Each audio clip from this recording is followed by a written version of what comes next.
नमस्कार दोस्तों, मैं हूं हीरा परिहार। क्या युद्ध का फायदा उठाकर कोई रातों रात अपनी तिजोरी भर सकता है?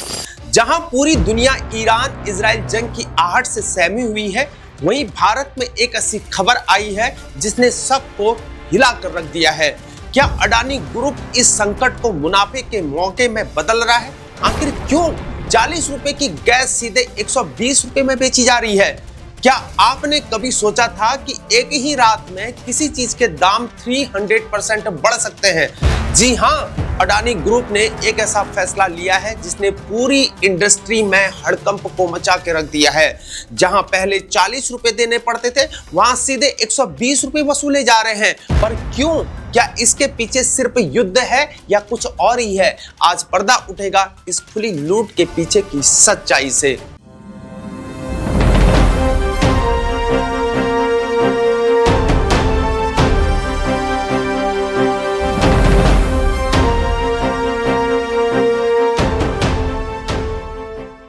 ईरान और इजराइल के बीच बढ़ते हुए तनाव का सीधा असर अब आपकी और हमारी जेब पर पड़ने लगा है।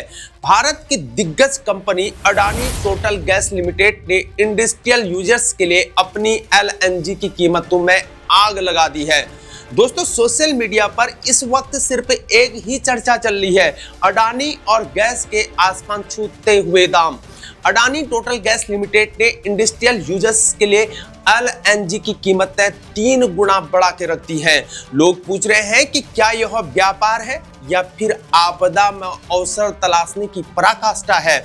अब जरा गणित को समझिए। सिर्फ एक झटके में अडानी ने उन कंपनियों के लिए गैस के दाम तिगुने कर दिए हैं जो अपनी डेली कोटे से ज्यादा गैस का इस्तेमाल कर रही है। पुराना दाम जहां 40 रुपए प्रति स्टैंडर्ड क्यूबिक मीटर और अब नया दाम कीमत में उछाल आ गया है। 40 रुपए प्रति क्यूबिक मीटर से बढ़कर सीधे 120 रुपए कर दी गई है। और इसकी वजह का हवाला दिया जा रहा है कि ईरान इजराइल युद्ध और सप्लाई में आई बाधा का। और ये नए रेट्स बुधवार को सुबह 6 बजे से ही लागू हो चुके हैं। अब आप ये पूछेंगे कि अडानी ने आखिर ऐसा क्यों किया? असली कहानी शुरू होती है यहाँ पर कतर से। दुनिया का सबसे बड़ा एलएनजी टर्मिनल, कतर का राष्ट्रफन प्लांट ईरानी ड्रोन हमले के बाद बंद हो चुका है। भारत अपनी जरूरत की 50% गैस इंपोर्ट किया करता है और उस इंपोर्ट का आधा हिस्सा अकेले कतर से आता है।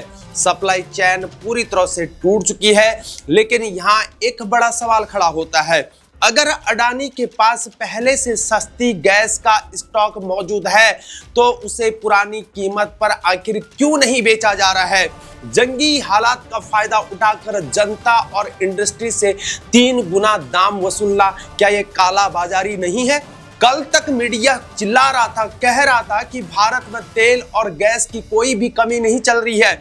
अगर कमी नहीं है तो फिर यह लूट आखिर क्यों हो रही है? इसका असर सिर्फ बड़ी कंपनियों पर नहीं बल्कि आपकी जेब पर भी पड़ेगा।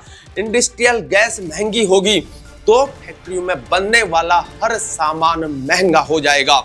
और खाने का तेल, खबर तो ये भी है कि सोयाबीन तेल के दाम भी 2 दिन में 50 रुपए तक बढ़ चुके हैं। क्या हम खाड़ी देशों से सोयाबीन खरीदते हैं? यह भी बस मुनाफा कमाने का एक बहाना है और इसका असर सिर्फ अडानी पर नहीं पड़ा है। गुजरात गैस और पेट्रोनेट एलएनजी जैसी कंपनियों ने भी यहाँ पर हाथ खड़े कर दिए हैं और सप्लाई में कटौती शुरू कर दी है। लेकिन सबसे ज्यादा मार पड़ रही है उन सेक्टर्स पर जो गैस पर डिपेंड हैं, जैसे कि सिरेमिक, ग्लास और केमिकल इंडस्ट्री हैं। अडानी टोटल गैस आज भारत की 14% आबादी तक पहुंचती है। जब इन कंपनीज का खर्च बढ़ेगा तो यहाँ पर जाहिर है कि उनके प्रोडक्ट्स भी महंगे होंगे। यानी घूम फिर कर बोझ आम आदमी पर ही आएगा, हम जैसों पर। जब देश के जरूरी संसाधन किसी एक ही बड़े कारोबारी समूह के हाथों में चले जाते हैं तो खतरा यहीं से शुरू होता है कि संकट के समय जनता की मजबूरी भी किसी के लिए मुनाफे का मौका बन जाती है। आखिरकार यह आपकी और हमारी गाड़ी कमाई है जिस पर डाका डाला जा रहा है। तो क्या ये महंगाई का सिर्फ ट्रेलर है अगर ईरान युद्ध और लंबा खींचता है तो गैस के दाम आखिर कहां जाकर रुकेंगे? क्या आपको भी लगता है कि यह आपदा में अवसर ढूंढने की एक खतरनाक प्रवृत्ति है? क्या सरकार को इस ओपन लूट पर क्या लगाम नहीं कसनी चाहिए? क्या सरकार को इस बीच दखल नहीं देना चाहिए? अपनी राय हमें कमेंट सेक्शन में जरूर बताएं। इस वीडियो को शेयर करें ताकि सच हर किसी तक पहुंच सके।